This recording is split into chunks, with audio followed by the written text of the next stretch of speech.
wabarakatuh.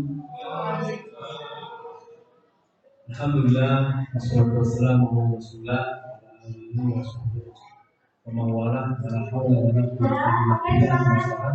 Pada pesan dan saudara yang menghormati, pada kesempatan ini alhamdulillah kita bisa bertemu, berkumpul di masjid ini untuk bersama-sama mengikuti pembahasan dan trik penyelesaian aksi nyata BUMN pada kesempatan ini dengan keadaan sehat walafiat. Oleh karena itu mari kita silakan dengan bacaan hamdalah. Alhamdulillahirabbil alamin. Salam semoga berkah kepada Nabi kita Muhammad sallallahu alaihi wasallam dan keluarganya sampai akhir zaman. Hari pertemuan ini kita buka dengan baca basmalah. Bismillahirrahmanirrahim. Alhamdulillah, sekolah kita baru bergerak dan besok kemudian mudah-mudahan nanti ada Ustaz Didi, kemudian nanti Ustaz Karsono. Amin ya rabbal alamin. Karena itu bagaimana pengalamannya Ustaz hari ini dalam mengikuti bergerak, mari kita ikuti bersama. Dan langsung saja Ustaz Didi.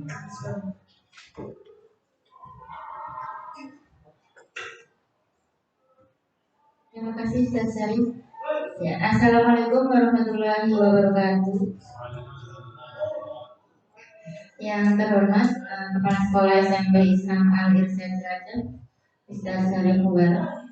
Yang terhormat Wakakurikulum Ustaz Sri Murtini. Yang terhormat Wakakesiswaan Ustaz Zainal Abidin dan rekan-rekan Ustaz-Ustazah SMP Islam Al-Irsyad Cilacap. Ya, alhamdulillah alamin, hari ini kita masih diberi kesempatan sehingga bisa berkumpul di sini dalam keadaan sehat walafiat. Salawat serta salam kita sanjungkan kepada Nabi Muhammad SAW beserta keluarga dan para sahabatnya. Semoga kita menjadi salah satu pengikutnya yang mendapat syafaatnya di hari akhirat nanti. Ya, yang pertama saya mengucapkan terima kasih sekali kepada Ustaz Syarif dan rekan-rekan guru di SMP Islam Al-Irsyad Cilacap karena sudah meluangkan waktu untuk mengikuti kegiatan pembahasan program guru penggerak. Lebih tepatnya aksi nyata modul yang sudah saya pelajari selama 2 bulan terakhir. Ini saya pelajari 2 bulan, mungkin nanti hari ini kita selesaikan dalam waktu 30 menit. Oke, untuk menghemat waktu, langsung saya mulai saja nih. Ya, ini adalah aksi nyata modul 1.4 membagikan pemahaman dan pengalaman budaya positif kepada rekan guru di SMP Islam Al-Irsyad Cilacap. Ya, budaya positif nanti endingnya seperti yang sudah kita lakukan bersama, yaitu pembuatan keyakinan kelas, itu salah satunya. Nanti apa itu budaya positif, kita mulai.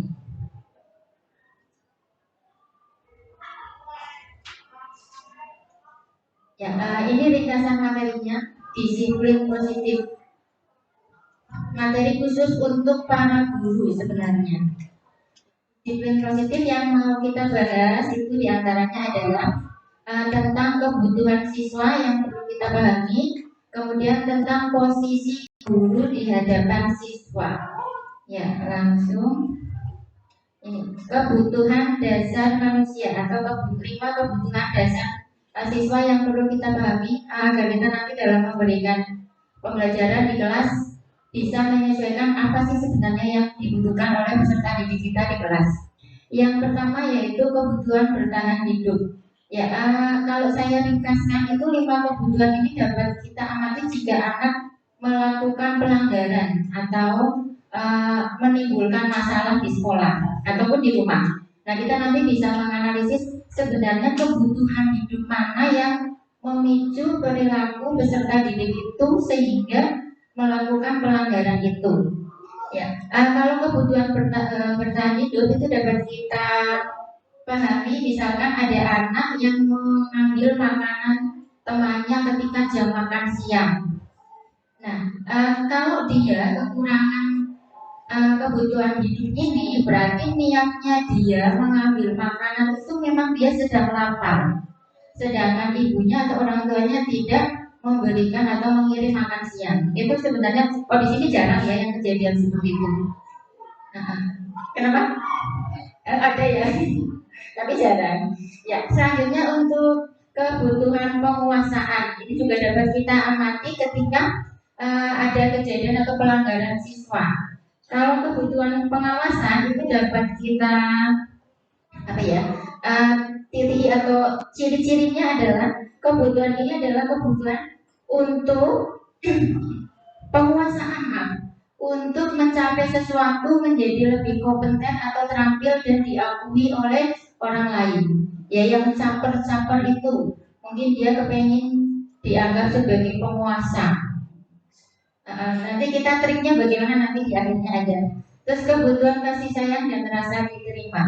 Kalau kebutuhan kasih sayang ini lebih menonjol, dia itu pengen apa ya, kepengen diterima di lingkungannya, kepengen diterima di lingkungannya, kepengen disukai di lingkungannya, sehingga menimbulkan kadang dia berbohong, misalkan untuk menunjukkan status sosialnya bahwa dia berada di atau termasuk keluarga kalangan tinggi, dia menunjukkan bahwa misalkan bekalnya mahal, nanti ditunjukkan ke teman-temannya untuk menunjukkan status sosialnya. Padahal sebenarnya yang dia butuhkan adalah pengakuan dari temannya bahwa saya ini loh anaknya orang yang mampu dan sebagainya. Ya, kebutuhan yang selanjutnya adalah kebutuhan kesenangan. Nah, ini lebih ke anak yang suka iseng. Anak yang suka iseng ya asik aja kalau ngisengin temannya. Dia tidak ada alasan spesifik, hanya asik aja begitu. Terus kebebasan. Bagaimana kita tahu bahwa anak itu mengalami atau kekurangan kebutuhan tentang kebebasan? Itu biasanya anak ini anak yang akan menunjukkan kemandirian, otonomi, dan mampu memiliki pilihan dan mengendalikan hidup seseorang. Seperti pengatur kalau saya menyimpulkan. Jadi dia bersikap sebagai pemimpin di kelasnya, mungkin sebagai apa? Ia mengatur teman-temannya. Ada, saya juga mengalami ada yang seperti itu. Ya, ini adalah 5 kebutuhan dasar yang perlu kita pahami agar nanti dalam menghadapi siswa kita tidak langsung menjustis bahwa anak ini seperti ini. Kita perlu menganalisis lebih jauh. Selanjutnya ini yang penting, 5 posisi kontrol guru. Ya, sebenarnya 5 posisi ini tidak salah satu kita miliki, tapi justru sepertinya semuanya. Hanya di bagian diri kita masing-masing itu dominan di bagian mana. 5 posisi kontrol yang pertama adalah guru sebagai penghukum. Yang kedua, guru sebagai pembuat rasa bersalah.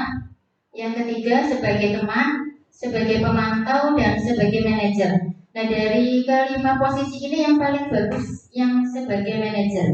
Nanti saya jelaskan satu-satu. Nah, ini 5 posisi kontrol. Yang pertama, guru sebagai penghukum. Ciri-cirinya itu kita sering menghardik, menunjuk-nunjuk, menyakiti, menyindir. Biasanya dengan kata-kata misalnya, kalau kamu tidak melakukannya, awas ya, cara rasakan dan sebagainya. Itu sudah kalimat yang menunjukkan bahwa kita itu sebagai guru penghukum. Selanjutnya hasilnya, jika kita memposisikan diri sebagai guru penghukum, itu siswa akan memberontak, menyalahkan orang lain, berbohong. Ya, ini yang lebih saya kadang mengamati itu lebih banyak menyalahkan orang lain, saling tuduh-tuduh. Itu lulus, bukan saya lulus, begitu. Malah melempar kesalahan kepada temannya dan yang lainnya. Bahkan kemungkinan juga menyalahkan gurunya, kemungkinan. Tergantung nanti sikap siswanya itu yang menonjol di bagian apa. Terus kaitan dengan dunia berkualitas. Murid meletakkan guru di atas luar dunia berkualitas atau tidak menghargai gurunya. Muridnya mungkin bisa menyampaikan atau menjawabnya, biarkan saja nanti juga marah-marah lagi. Nah, Kalau kita mendengar ada murid yang menyampaikan seperti itu, berarti kita harus introspeksi diri. Ya, dampak pada murid yaitu mengulangi kesalahannya, tidak menimbulkan efek jerak, malah yaitu tadi menyepelekan guru. Itu kalau posisi kita sebagai penghukum.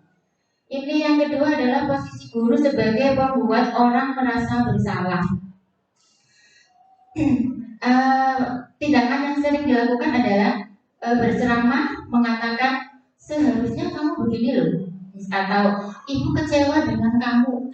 Itu akan meminderkan membuat siswa rendah diri. Ya, kamu ibu biasanya kecewa dengan sikap kamu yang seperti ini, gitu. Itu membuat rasa bersalah. Selanjutnya guru dapat berkata juga, kamu seharusnya melakukan ini dan ini. Nah, hasilnya adalah siswa akan menyembunyikan atau menyangkal, tidak jujur. Ketika kita berusaha untuk menggali lebih dalam, siswa itu kejujurannya agak dipertanyakan. Terus selanjutnya adalah murid juga bisa berkata maafkan saya, tapi kata maafkan saya di sini itu tidak benar-benar minta maaf, ya hanya secara lisan saja. Akibatnya murid merasa rendah diri karena kita merendahkan. Selanjutnya adalah posisi guru sebagai teman. Ya, untuk posisi yang dua di sebelah kiri, penghukum dan pembuat orang merasa bersalah, ini yang benar-benar harus dihindari. Tapi untuk yang posisi 3 ke kanan itu masih kadang-kadang bisa kita lakukan, katanya nggak apa-apa gitu. Tapi jangan terlalu dominan sebagai teman, jangan terlalu dominan sebagai pemantau juga, karena sebagai teman itu ternyata juga tidak baik. Yuk kita sebagai teman itu yang bagaimana sih? Kalau posisi guru sebagai teman, dia membuatkan alasan untuk muridnya. Misalkan ada anak terlambat, terus ketemu kita sebagai kita karena dekat dengan guru dengan muridnya, jadi kita merasakan di situ ada guru BK-nya misalkan. Anak itu ketemu kita dulu, nggak apa-apa, nanti saya bantu kamu ngomong ke Ustaz dulu Pak, tenang aja ya, nanti saya bantu. Nah kayak gitu, itu yang sebagai teman. Jadi anak merasa oh tenang, karena kan ada Ustaz Haryanti yang akan membantu saya begitu. Ternyata ini juga tidak baik. Terus ini contoh kata-kata yang sering dilakukan adalah ayolah lakukan ini demi ibu. Nah ini kan ada anak yang terlalu ramai di kelas. Nah terus gurunya bilang gini, misalnya Bar, udahlah Bar, jangan terlalu ramai di kelas. Ayolah kamu lakukan ini demi Ustaz yang nanti kalau Ustaz enggak nanti kalau kamu seperti itu terus Ustaz akan seperti ini. Nah itu. Jadi itu ternyata juga tidak baik. Lanjut. Masa kamu tidak mau ingat tidak ibu pernah bantu. Nah ini mengungkit kita teman kan saling bantu ya. Misalkan kita mau minta tolong yang tidak ada hubungannya dengan posisi sebagai guru dan murid. Minta tolong ke Akbar misalnya. Bar tolonglah ini. Masa enggak misalkan. Terus, masa kamu nggak mau sih Bar? Misalnya kan pernah bantu kamu. Nah seperti itu juga ternyata nggak disarankan. Terus selanjutnya hasil dampaknya kepada siswa itu dia akan ketergantungan. Jadi kalau ada guru ini dia normal, tidak melanggar. Tapi kalau nggak ada guru ini, ia kembali seperti semula lagi. Sebenarnya kita nggak berangkat, saya nggak berangkat karena si Akbar ini merasa dekat dengan saya. Ketika ada saya dia jadi anak yang baik. Ketika nggak ada saya, ya udah kembali lagi dengan keusilannya lah, dengan apanya gitu. Ya selanjutnya pemantau. Nah ini posisi pemantau. Pemantau adalah menghitung dan mengukur apa peraturannya. Posisi pemantau ini lebih cenderung ke guru BK. Jadi dia memantau dulu ketika ada pelanggaran. Misalnya Akbar telat, kita nyanyi sama guru BK. Akbar, kamu tahu kalau telat itu apa konsekuensinya apa? Jadi ditanyakan dulu. Sebenarnya anak kan sudah tahu konsekuensinya. Barangkali anak ini lupa, dipantau dulu. Iya, saya tahu kalau saya telat saya harus ya kenapa gitu. Ini contoh pemantau. Terus menyesuaikan diri bila diawasi. Hasilnya dia akan menyesuaikan diri. Kemudian murid meletakkan dulu peraturan dan hukum di dunia berkualitas. Ini maksudnya adalah murid akan benar-benar memperhatikan aturan. Tetapi kembali tadi, kalau guru ini tidak ada di situ, ya murid tidak akan ingat aturannya. Jadi murid itu akan mengamati, oh Ustadz Karsono itu pemantau, Ustadz Anggir itu teman. Jadi kalau Ustadz Karsono ada di situ, dia akan menyiapkan alasan. Nanti kalau saya ditanya Ustadz Karsono, saya akan jawab ini loh. Ini alasan saya telat, ini akibatnya kalau saya telat. Nanti kalau Ustadz Anggir yang menemui saya, yang menjumpai saya akan meminta perlindungan ke Ustadz Anggir. Karena Ustadz Anggir dianggap sebagai teman. Jadi merasa aman, nggak apa-apa saya telat, kan ada Ustadz Anggir yang akan membantu saya. Gitu. Terus dampak kepada murid adalah menitik beratkan pada sanksi atau hadiah untuk dirinya. Ternyata pemberian hadiah juga tidak baik. Hadiah yang baik itu yang tidak disampaikan. Misalkan kalau ada ribet itu jangan disampaikan di depan. Misalkan mau ulangan, yang dapat nilai 100 nanti saja kasih uang 100.000. Nah itu jadi seperti iming-iming, ternyata tidak disarankan. Tapi kalau kita tidak menyeting di awal, misalkan tidak menyampaikan ke murid, terus kemudian ada nilainya 100, kita kasih penghargaan, akhirnya setelah selesai kita kasih penghargaan, itu nggak apa-apa, karena murid nggak mengharapkan dulu, itu hanya sebagai surprise apa ya. Jadi hadiah yang bagus itu ternyata yang surprise itu. Surprise.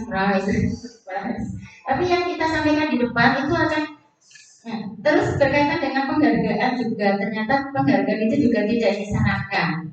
Jadi kalau saya misalkan ikut guru penggerak itu karena kepengen dihargai oleh kepala sekolah, itu juga tidak baik. Jadi nanti saya menjalani prosesnya itu ya kalau dinilai kepala bagus saya semangat, kalau enggak enggak dinilai ini gitu. Jadi lebih baik penghargaannya nanti. Kalau ada penghargaan, kalau enggak juga enggak apa-apa. Tapi jangan disetting ke anak ini bahwa nanti kamu akan dikasih penghargaan begitu. Sembunyi-sembunyi loh begitu. Nah ini posisi yang perlu kita belajar adalah sebagai manajer. Posisi manajer ini kalau saya meringkas dari penjelasan para fasilitator itu posisi yang lebih banyak menjadi pendengar aktif, bukan yang banyak ngomong. Ya, mengajukan pertanyaan, tetapi pertanyaan itu dikeluarkan setelah dia mendengarkan atau setelah guru mendengarkan cerita dari murid. Selanjutnya, kata-kata yang biasa dimunculkan oleh seorang guru sebagai manajer adalah apa yang kita yakini nanti, kembali ke keyakinan kelas. Jadi mengembalikan apapun berdasarkan kesepakatan yang sudah kita buat. Terus menguatkan pribadi. Jadi sama sekali tidak menyalahkan, walaupun anak itu salah, kita tidak menyalahkan, tetapi berusaha untuk mencari sebenarnya kenapa anak ini membuat kesalahan ini. Nah ini yang perlu kita gali, karena pada dasarnya anak melakukan perbuatan itu ada alasannya, tidak ada yang tidak ada alasannya. Apalagi posisi di sekolah itu kan anak sudah disetting untuk belajar, sama orang tua itu ke sekolah ya belajar. Jadi sebenarnya anak itu sudah punya mindset saya ke sekolah belajar. Jadi tidak mungkin kalau anak di sekolah itu membuat onar dengan sengaja, itu sebenarnya tidak mungkin. Ya cuma kalau kita menjumpai ada kenakalan-kenakalan itu, nah tugas kita harus menganalisis lebih dalam. Sebenarnya ada apa anak ini sampai melakukan itu atau melanggar peraturan itu atau tidak menghormati itu, sebenarnya ada apa? Tapi kita tidak boleh itu tadi mengeluarkan kata-kata yang bisa mengedorkan anak itu. Memang agak susah ini teorinya. Kemudian selanjutnya adalah murid berkata, bagaimana caranya saya bisa memperbaiki keadaan ini? Ternyata ketika kita menjumpai masalah peserta didik itu, seharusnya kita membuat murid itu menyelesaikan masalahnya sendiri, bukan kita yang menyelesaikan masalah murid. Maksudnya begini, kita tanyakan ke murid, misalkan kali anak terlambat ya, anak terlambat kan sudah melanggar peraturan. Kita tanyakan setelah proses negosiasi, proses kita menggali informasi selesai, di endingnya kita tanyakan, kira-kira agar kamu tidak terlambat lagi itu bagaimana gitu. Jadi anak suruh berpikir sendiri. Karena kan apalagi anak SMP, SMA itu kan sudah bisa berpikir ya. Ini ternyata aksi nyata di sini beda dengan aksi nyata yang di SD, beda lagi penerapannya. Jadi kalau untuk anak SMP, SMA itu anak suruh mikir sendiri. Oh ya Us, besok berarti saya harus bangun lebih awal. Besok berarti saya terus tanya lagi, bagaimana cara bangun lebih awal? Saya mungkin jawabannya ya, saya akan nyeting alarm. Nah, jadi kita kembalikan ke anak terus. Biar nanti kalau dia sampai melakukan kesalahan yang sama, kita enak mengklarifikasinya. Kemarin kamu menyampaikan ini kan, oh ya Us, nah nanti kita gali lagi. Sebenarnya ada apa kok diulangi lagi? Mungkin ada tadi 5 kebutuhan tadi yang belum terpenuhi. Kita perlu cek ke orang tua dan orang-orang sekitarnya. Itu tentang posisi kontrol guru. Yang paling baik adalah yang kita sebagai manajer. Yang masih bisa ditolerir adalah sebagai teman, pemantau, dan manajer. Tapi untuk penghukum dan membuat orang merasa bersalah itu yang harus benar-benar dihindari. Nah ini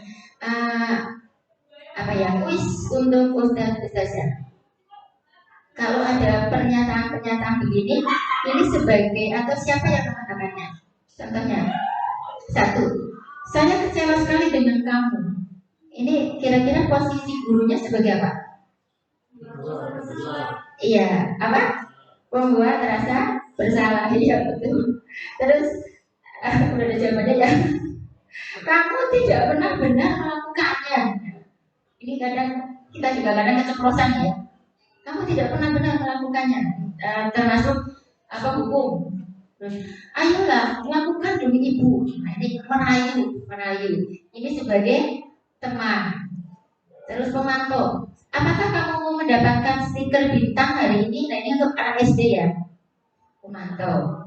Terus bagaimana kamu bisa menyelesaikan masalah ini? Nah ini manajer tadi mengembalikan semuanya ke anak itu sendiri. Nah ini penghukum.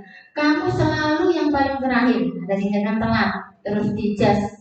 Kamu pasti yang terakhir masuk.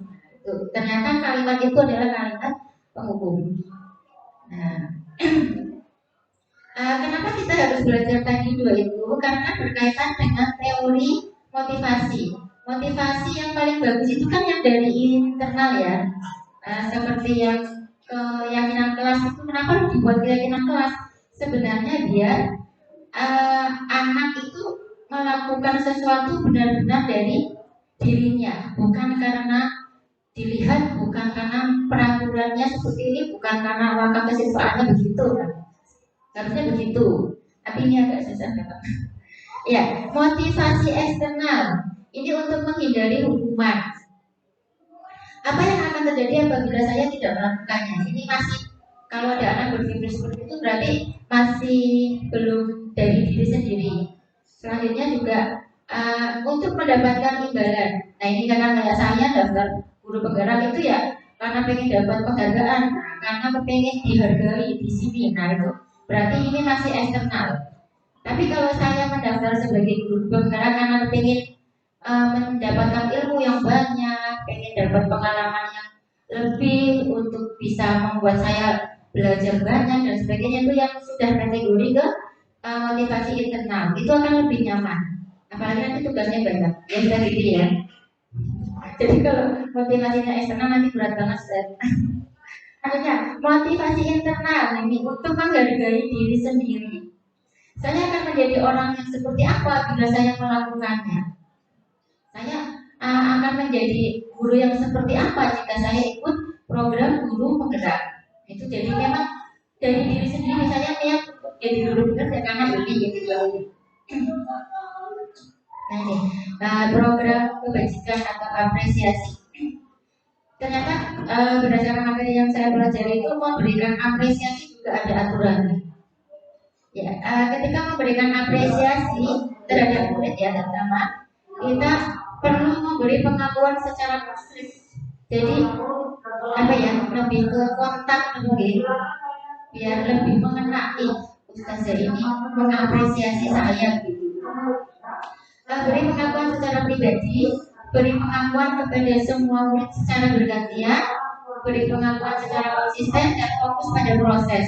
Nah, yang dilihat prosesnya, bisa jangan hasilnya, karena tidak semua anak itu pencapaiannya sama. Contoh kalimat pengakuan. Kemarin saya perhatikan, nah itu pembuka. Kemarin saya perhatikan kamu ternyata ini ya nilainya naik ya. Nah, dia akan apa ya? Dia akan termotivasi lagi. Terus saya menghargai kamu kemarin menanyakan ustazah bisa berangkat apa enggak, kenapa? Langsung dihargai. Saya pernah sih kemarin waktu nggak berangkat ditanya ustazah kenapa? Nah, harusnya saya tuh menyampaikan ke anak itu, terima kasih ya, saya menghargai sekali kalimatmu dan sebagainya. Harusnya kayak gitu, tapi saya enggak. Ya, terus terima kasih, dan itu juga perlu disampaikan. Ternyata anak kalau diberi ucapan terima kasih itu senang. Terus, nah ini coba tolong dijawab. Tindakan yang di sebelah kiri itu termasuk hukuman atau konsekuensi. Kalau konsekuensi itu mendidik ya, tapi kalau hukuman itu tidak mendidik. Contohnya, mencatat 100 kali di dalam buku kalimat saya tidak akan terlambat lagi karena ada murid yang terlambat. Anaknya disuruh kamu harus tulis kalimat saya tidak akan terlambat sebanyak 100 kali. Itu termasuk hukuman atau konsekuensi? Iya, hukuman ya. Terus lari mengelilingi lapangan basket 2 kali karena terlambat dari di sekolah. Hukuman ya. Tapi beda lagi nanti kalau yang memberi ini adalah guru olahraga. Pas pelajaran olahraga beda lagi ya. Murid diminta untuk push up 15 kali karena tidak menggunakan masker ke sekolah. Apa ini? Hukuman ya. Ya. Menggantikan kertas tugas teman yang dicoret-coret. Konsekuensi ya, dia nyoret-nyoret kertas teman ya diganti. Jangan dihukum. Kamu sudah nyoret kertas, kamu harus ini. Nah, itu termasuk hukuman. Tapi kalau suruh ganti itu konsekuensinya. Membersihkan tumpahan air di meja karena tersenggol pada saat belajar. Ini juga konsekuensi, walaupun tidak sengaja. Kalau tersenggol kan nggak sengaja ya. Mendidik untuk tanggung jawab. Terus murid disuruh untuk mengenakan sepatu seharian di sekolah karena tidak mengenakan sepatu hitam. Ini masih tidak murid disuruh untuk tidak mengenakan sepatu, maaf sama ketik. Ya hukuman ya. Ada yang ekstrim tidak pakai sepatu hitam, jangan pakai sepatu selama di sekolah. Nah itu hukuman. Oh iya, kalau awal juga senang banget. Lari mengelilingi lapangan basket 2 kali karena terlambat 10 menit untuk PJOK. Nah ini kalau ini konsekuensi ya. Nah iya, kamu telah berdiri di tiang bendera selama 2 jam. Hukuman. Ya, ini jawabannya guru semua. Kasih. Ya, ini perbedaan hukuman dan konsekuensi ya. Kita harus menghindari hukuman, tapi kalau saya tak kasih benci. Alhamdulillah. Iya. Kalau hukuman itu menyakitkan, tapi kalau konsekuensi ya memang harus terjadi. Kamu merapikan meja karena kamu membasahi meja itu. Membuat anak sakit. Nah ini biasanya sakitnya secara hati ya. Dalam jangka waktu lama. Kalau konsekuensi itu memang membuat tidak nyaman tapi sebentar. Terus yang hukuman, anak membenci kedisiplinan. Apa ini, aku harus diatur di sini. Ada komentar seperti itu ya. Urusan benar, kayak gitu. Pengennya orang diatur tapi juga gak bagus juga. Terus anak membentuk kedisiplinan. Kalau dengan konsekuensi anak menghargai kedisiplinan, kita juga belum tahu ini benar apa enggak ya. Terus hukuman itu terpaksa dan selanjutnya ya itu. Nah ini segitiga restitusi ada di aksi nyata PMN ya. Nanti kalau mau tanya sudah benar apa belum nanti saya jawab, tapi saya juga belum tentu betul. Segitiga restitusi ini adalah cara untuk menyelesaikan masalah anak. Jadi ternyata ada tahapannya ini sepertinya semua lebih paham. Ada 3 yaitu menanyakan keyakinan. Ini boleh dibolak-balik, tidak harus urutan. Yang kedua, menstabilkan identitas. Yang selanjutnya adalah validasi kehubungan. Intinya kita harus menanyakan dulu kenapa anak ini melakukan kesalahan dan sebagainya. Ini menstabilkan identitas.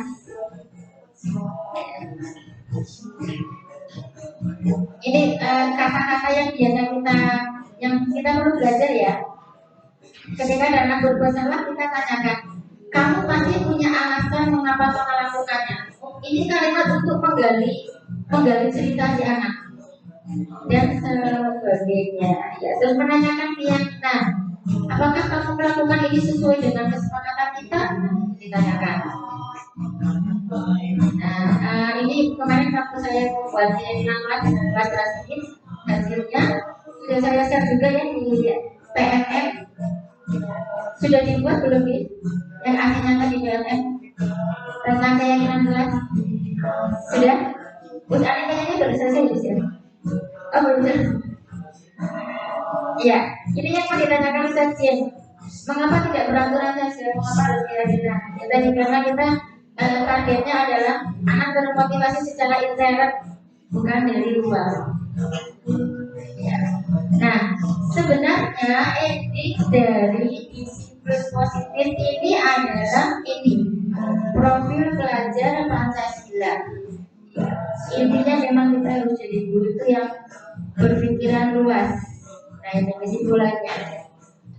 Merdeka itu artinya tidak hanya terlepas dari perintah, tetapi juga cakap untuk memerintah diri sendiri.